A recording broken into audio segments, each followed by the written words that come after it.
Hey guys, Britt here. Welcome to End Times Bible Prophecy. Make sure to hit the subscribe, like, share, and restack buttons. Well, Israel came under direct attack today. What happens next? So we're going to talk about that today. We're going to talk about what happened today and what we're likely to see happen in the days, weeks, months ahead. And along those lines, I want to turn your attention to this. So I posted this article earlier today on the Substack. That's brittgillette.substack.com. If you're not subscribed to that, probably didn't receive that, may not know about it, you can go over there. You can check that out and read it for free. Today's article was titled, Are Psalm 83 and Isaiah 17 about to be fulfilled? And it's about really this conflict we're seeing unfold in real time right now. I posted this really minutes before Iran's attack on Israel.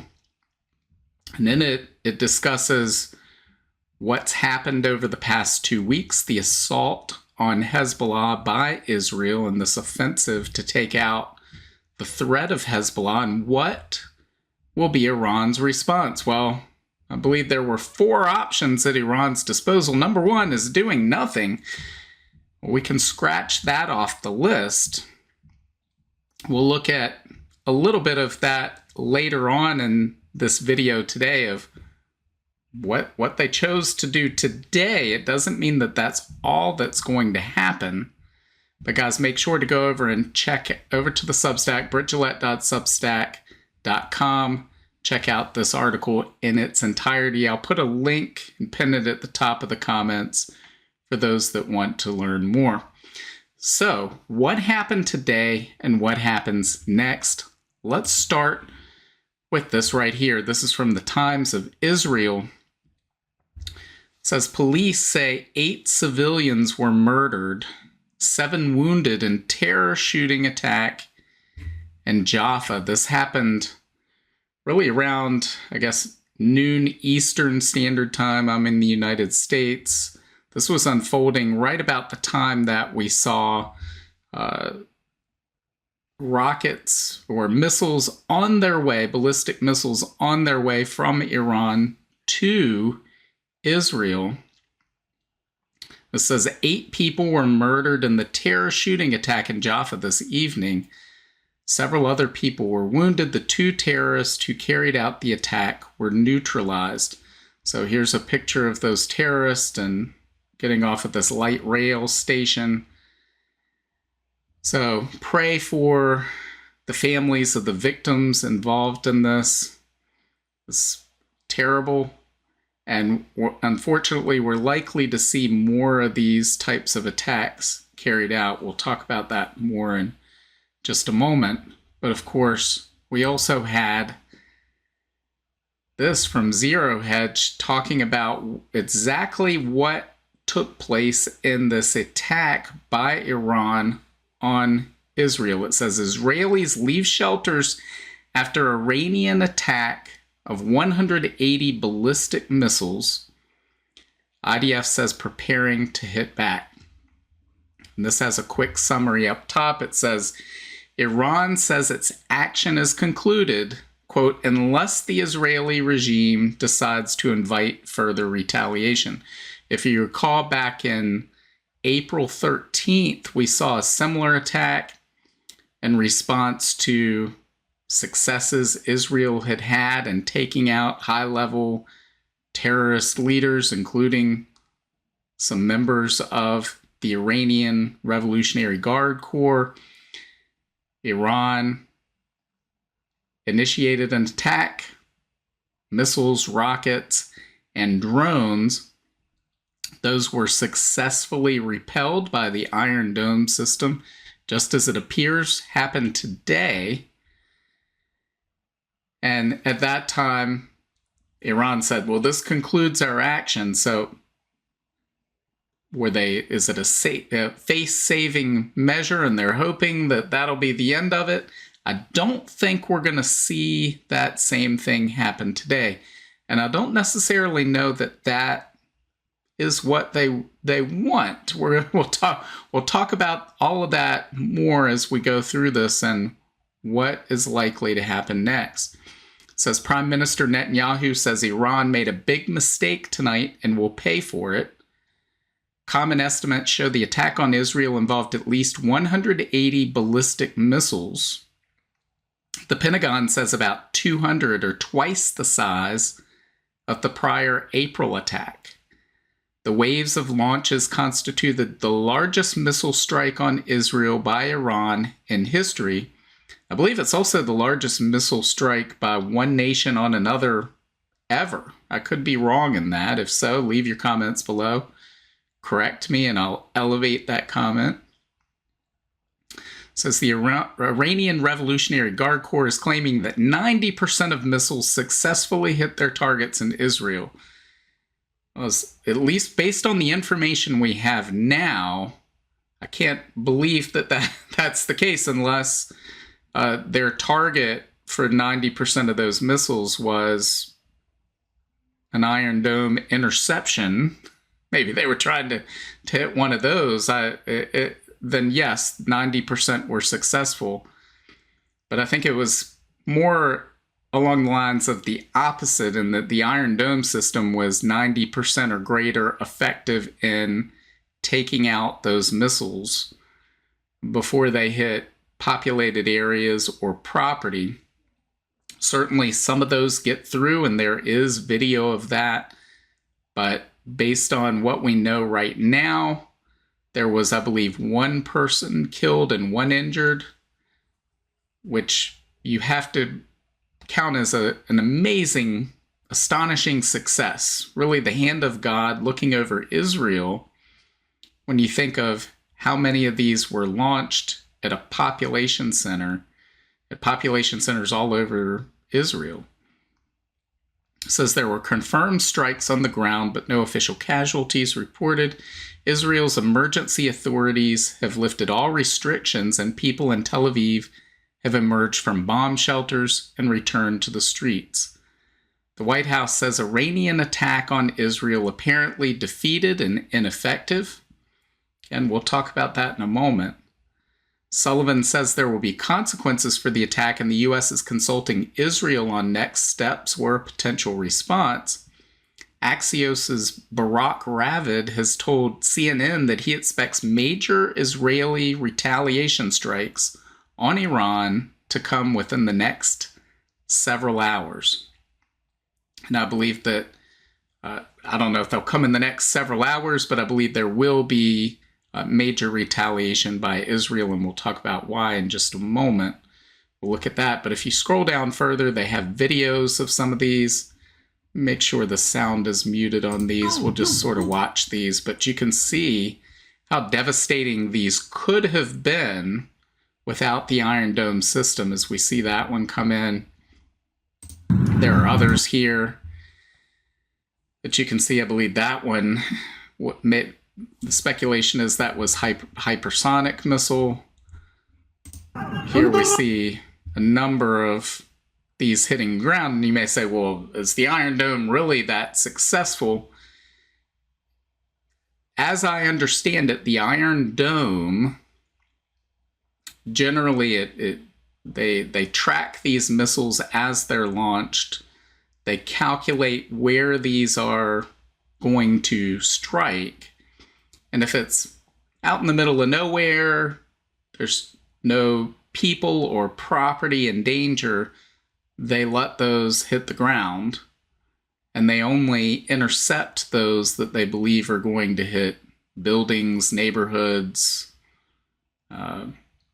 other infrastructure that you wouldn't want damaged. And so some of these videos can be deceiving in that it looks like, wow, all these missiles are striking, when in reality they're just in an open field somewhere out in the middle of nowhere. That's not necessarily the case. However, some do get through. Even with 95% effectiveness, that means for every 100 fired, 5 will get through the Iron Dome system and they will strike. But it appears that of those that did make it through, as we saw earlier with one of those, it fortunately, no one was hurt as a result of most of those. So what happens next? Well, we have this from Ynet News. It says IDF vows powerful airstrikes throughout the Middle East after Iran missile attack. Army maintains Air Force remains fully operational. There were attempted strikes on Israeli Air Force positions that I believe did not do the damage that Iran intended. Israeli officials vow Jerusalem will not stand idle following barrage of over 200 missiles fired across the country. Tehran says it's fully prepared for any retaliation, so expect an escalation of this conflict. So it says, following Iran's missile barrage, which saw more than 180 rockets launched across Israel, the IDF vowed Tuesday night to carry out powerful airstrikes throughout the Middle East. The military confirmed that the Air Force remains fully operational.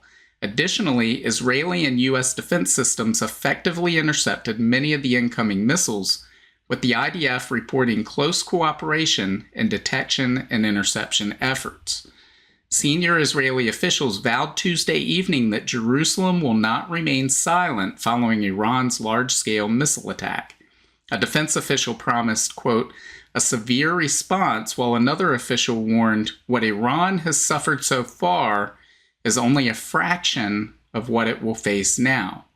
A high-ranking government official added, quote, Israel has full legitimacy for an unprecedented strike on Iranian soil. This is the time to strike at the head of the Iranian snake. And guys, I believe that's exactly what will take place, what will happen. So let's go back and take a look at this article again from the Substack. You can go over to brittgillette.substack.com and read this article in its entirety. But what will be Iran's response? Well, they could do nothing. Clearly, that's not the option they chose. Option number 2, well, they can engage in an all-out direct war with Israel. And whether they know it or not, I believe that is the option they have chosen. They could choose some of the other options too, and we'll get to that in a moment. But it says, I don't think they have the option of launching an attack as they did back in April, unless they're willing to follow through with additional attacks and engage in an all-out war. So if you remember back on April 13th, they sort of telegraphed, yep, we're preparing a response. We're going to send over these missiles. We're going to send over this attack. And then they sort of backed off and said, okay, take that. We hope you've learned your lesson. Israel responded in a very minor way, and then things calmed down. They de-escalated. I do not think that's going to happen this time. And here's why. It says, based on statements from Israel's leadership, any attack from Iran will likely be viewed as a declaration of war. And given the timing of events, the U.S. election is just 5 weeks away, and the prospect of another 4 years of the Biden-Harris administration, Israel will likely use any opportunity it has in the near term to eliminate any threats, including Iran. So guys, given the situation with the election, from Israel's standpoint, they're looking at it and thinking, well, if we get Trump in office, he's probably going to be more friendly to Israel.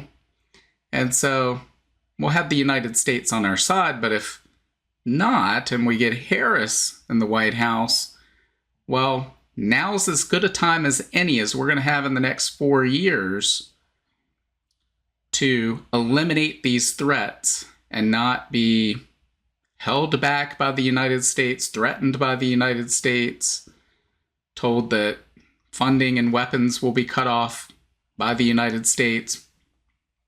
And so Israel is taking advantage of this moment. It's very clear as of 2 weeks ago that they've set a course to root out and destroy Hezbollah.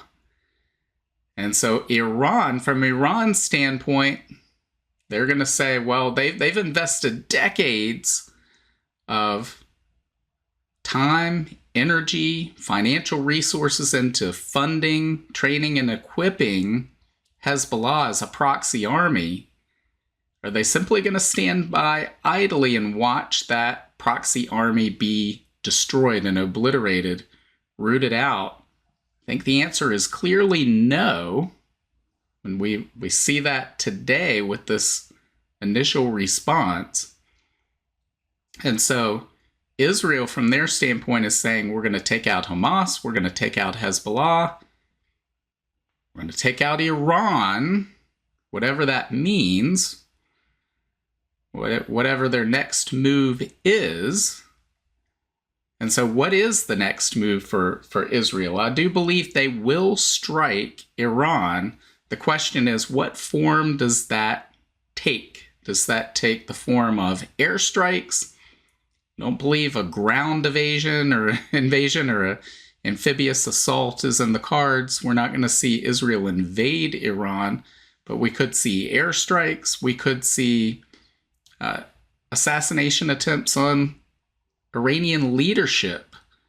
Just as we've seen, Israel has the ability to infiltrate the leadership ranks of their enemies. As we saw with Hezbollah, they were able to hide explosives within these communication devices.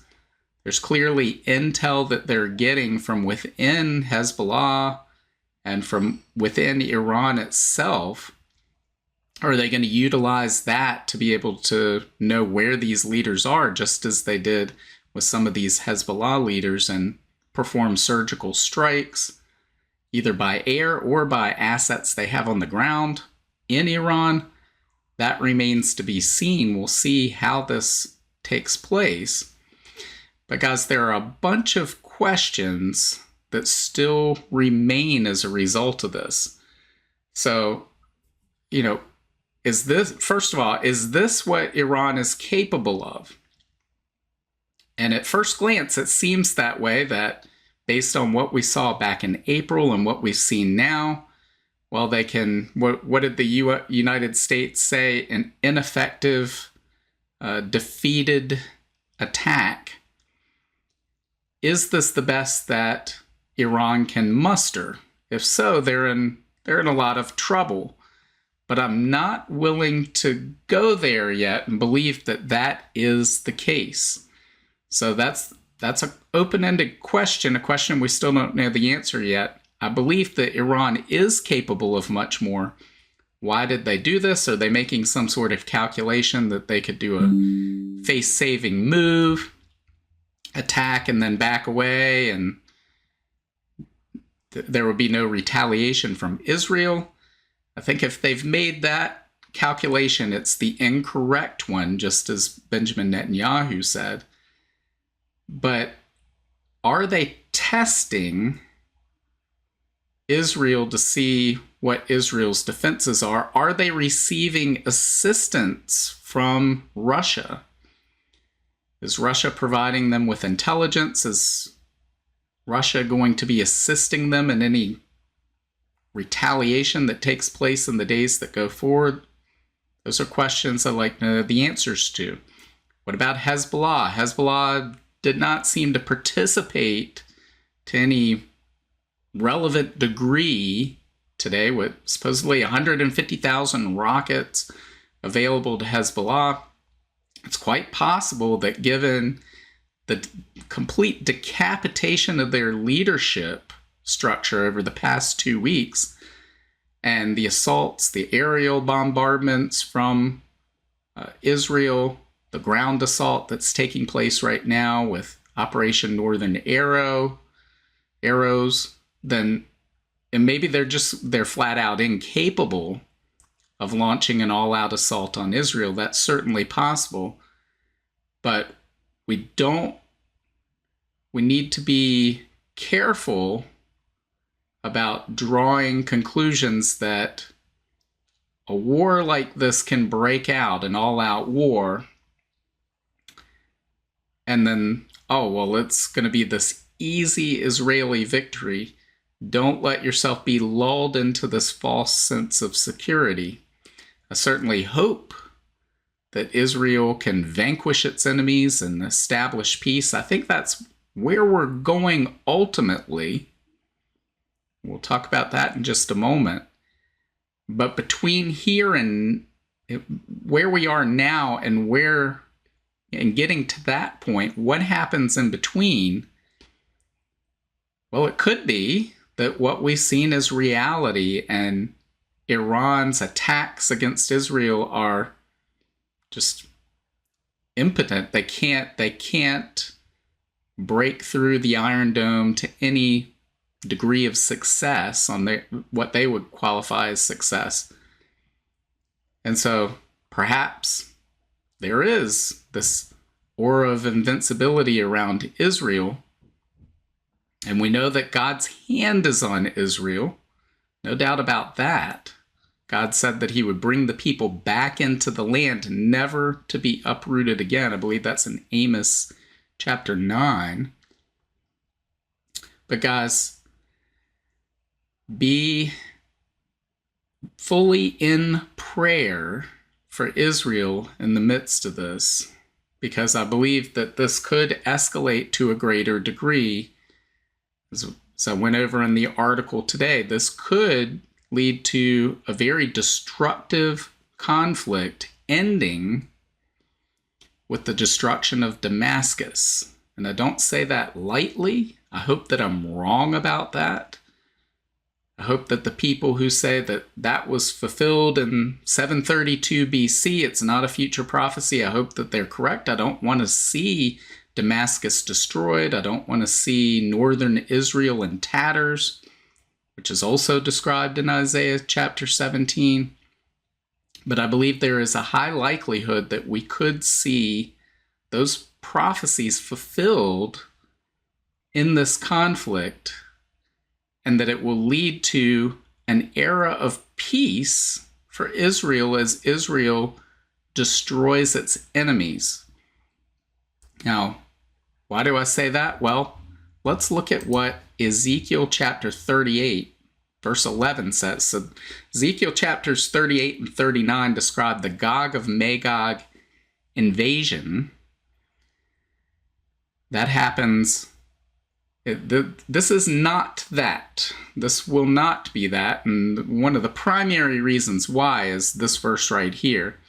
So it says, you will say, quote, I will invade a land of unwalled villages. I will attack a peaceful and unsuspecting people, all of them living without walls and without gates and bars. So this is clearly not the state that Israel is in now. But think if, as a result of this conflict, Hamas is eliminated, Hezbollah is eliminated, terrorist organizations immediately around Israel are eliminated, perhaps the Iranian leadership, the current Iranian regime is eliminated as a result of this. I don't know. I'm not saying that that's going to happen. I'm not a prophet. I don't know any more than anybody else who reads the news, but I know what the Bible says. And I can assure you that a time is coming when Ezekiel 38, verse 11, will be the state that Israel is rested in. Here we can go where, if we scroll down, we can look at some of the original language in this. It says, I will go up against a land of unwalled villages, an open region. We don't see that now. Israel is walled. It says, I will come against a tranquil people to be quiet or undisturbed. This hasn't described Israel at any time since its rebirth back in May 1948. So clearly, and this passage, if you read Ezekiel 38 and 39, it's very clear it's talking about the modern day nation state of Israel, because it talks about coming against my people who have been gathered from exile from the many nations, that this will happen in the last days. So it's the modern day nation of Israel. This isn't something that was fulfilled in the past. The Gog of Magog alliance has never existed in history previously. We're seeing it come together in our time. Been over that in other previous videos. So we're seeing the stage set for it already, but this state that we read about in Ezekiel 38, verse 11, certainly does not describe Israel right now. I believe that ultimately, and perhaps as a result of this conflict, we're going to see Israel enter that state of peaceful tranquility and undisturbed people as Israel roots out and destroys the enemies aligned against it, or at least appears to and believes it has, and then enters into the state where they believe we're at peace, we have nothing to fear, no one's going to come against us, and that's when the surprise invasion by the Gog of Magog alliance takes place. So all of what we're seeing today, I believe, is helping set the stage for that one way or another. But again, I would say we know what the Bible says is coming, and we know what we saw today. And certainly the Iranian attack, thankfully, did not do the damage that Iran intended, but we shouldn't let that lull us into a false sense of security, especially, and even if Iran is incapable of striking a significant blow against Israel, they are capable, and I believe absolutely will, especially if we see retaliation against Iranian leadership and they feel an existential threat to their regime. We're going to see them close the Strait of Hormuz. We've talked about this many, many times for quite some time now. This is sort of the ace in the hole for Iran. They can draw upon this in their hour of need, and that time may be approaching, to where if they are faced with the Ayatollahs looking at the situation and saying, I'm about to get wiped out, they can close the Strait of Hormuz just as their proxy army, the Houthi rebels in Yemen, have successfully closed the Red Sea to shipping traffic. Iran is more than capable. They control the Strait of Hormuz of closing this area. 21% of all the world's oil production flows through the Persian Gulf, through the Strait of Hormuz. It's the only way in and out by sea, by waterway, through the Persian Gulf. If they were to do that, oil prices skyrocket, and they could play the PR game, apply international pressure on Israel and say, we're closing the Strait of Hormuz until Israel stops its attacks on Iran and on Hezbollah, until they back off. And there will be enormous pressure from international leaders, and in particular the United States, because President Biden, again, his vice president, is engaged in a tight election effort.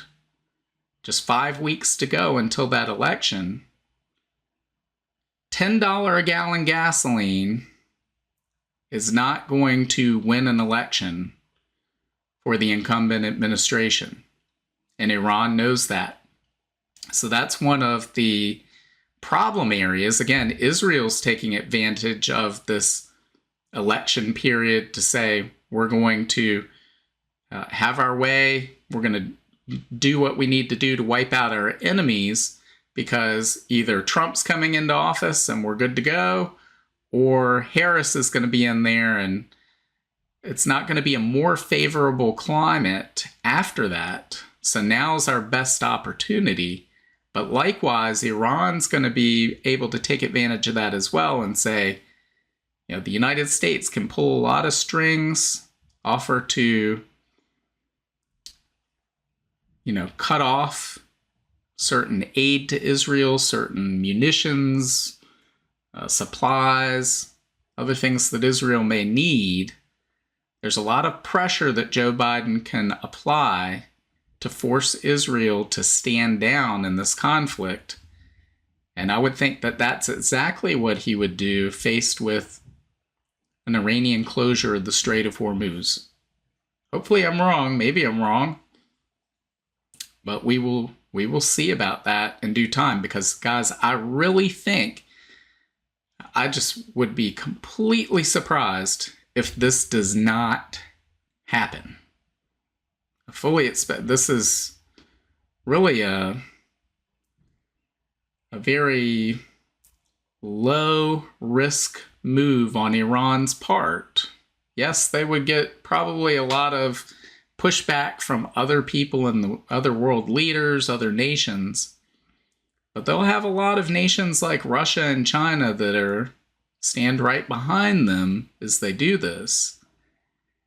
And it is probably the biggest advantage that Iran has, the biggest card it has to be able to play in this conflict. So if what we've seen from Iran is the best they're capable of doing militarily, well, very shortly they're probably going to find themselves in a lot of trouble when Israel retaliates.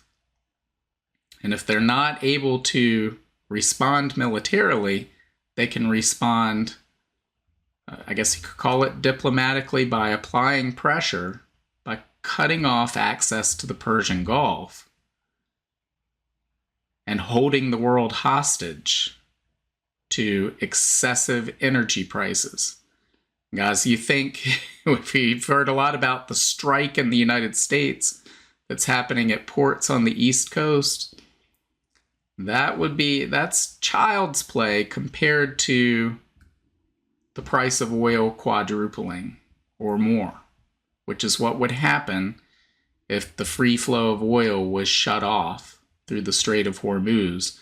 We would see the entire global economy in depression literally overnight. The instant that happens, we would see crashing markets, because markets are not set up for oil to go from $70 a barrel to $280 a barrel in a day.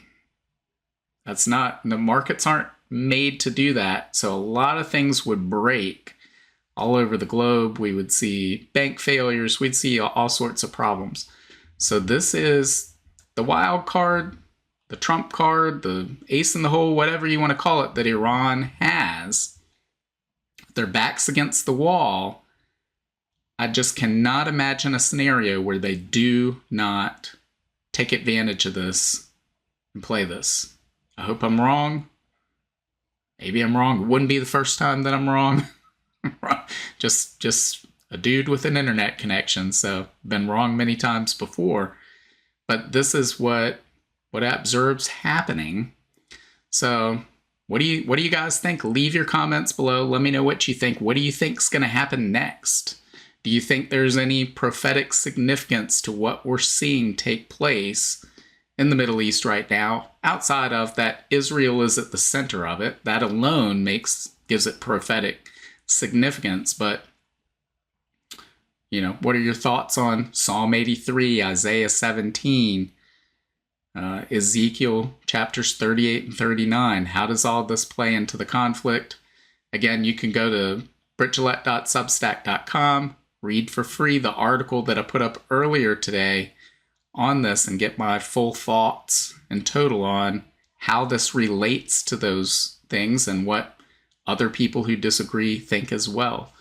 So again, let me know what your thoughts are. There's a lot of stuff going on in the world right now. This is like a bonus video. I usually don't put out a video on a Tuesday night, but breaking events necessitated this. I had to put this out. But there's even more we haven't covered. So there's the hurricane damage that's taken place in the United States from Helene. There's the port strike that we just mentioned. Both of those events are going to impact the supply chain. God willing, I'll do a video for tomorrow talking about that. And one aspect of that really I haven't seen talked about, certainly not in the mainstream media at all, that's far more significant than the port strike. And in fact, it could wreak total havoc on the supply chain. So we'll talk about that again, God willing, in tomorrow's video. There's numerous things happening in the economy that we'll have to get to. But as more news breaks in the Middle East, I'll do additional videos. So this may be a week of double the video content that normally comes out. We'll just have to see where the Lord leads in all of this. So stay tuned, because there's a lot going on right now. Guys, that's just a sign of the times in which we live. And that tells us Jesus is coming soon. Remember, he said the time before his coming would be characterized by birth pains, meaning these events would increase in frequency and intensity as the main event nears, meaning the main event being the return of Jesus at the end of the tribulation period. Guys, we aren't in the tribulation right now, but we can see the stage being set for it. And the Bible teaches us that the rapture of the church occurs before the tribulation. So that tells us that, well, the rapture could occur at any moment, which has always been the case, but it tells us we're even nearer than we ever could have, than we even know. We're getting close. Jesus could come at any moment. So make sure you're sharing the gospel, the good news of Jesus Christ, with as many people as possible, that you're sharing the hope you have in Jesus with your friends, your neighbors, your coworkers, random people you meet on the street. Make sure you tell them about the hope that you have in Jesus and how you can have a peace that surpasses all understanding while the whole world seems to be falling apart around us. So again, leave your comments below. Make sure to hit the like, share, subscribe buttons, and God willing, I will see you tomorrow. Bye. If you want to learn more about the end times and Bible prophecy, make sure to visit my Substack at brittgillette.substack.com. There you'll find my latest videos and articles, as well as notes, where I share the latest news headlines, the articles I'm reading, and the videos I'm watching. Subscribe for free, and each new post on Substack will be sent directly to your email. Just scroll to the bottom of the homepage and hit the subscribe button. As an added bonus, your first welcome email will include a link to a copy of my free ebook, 7 Signs of the End Times.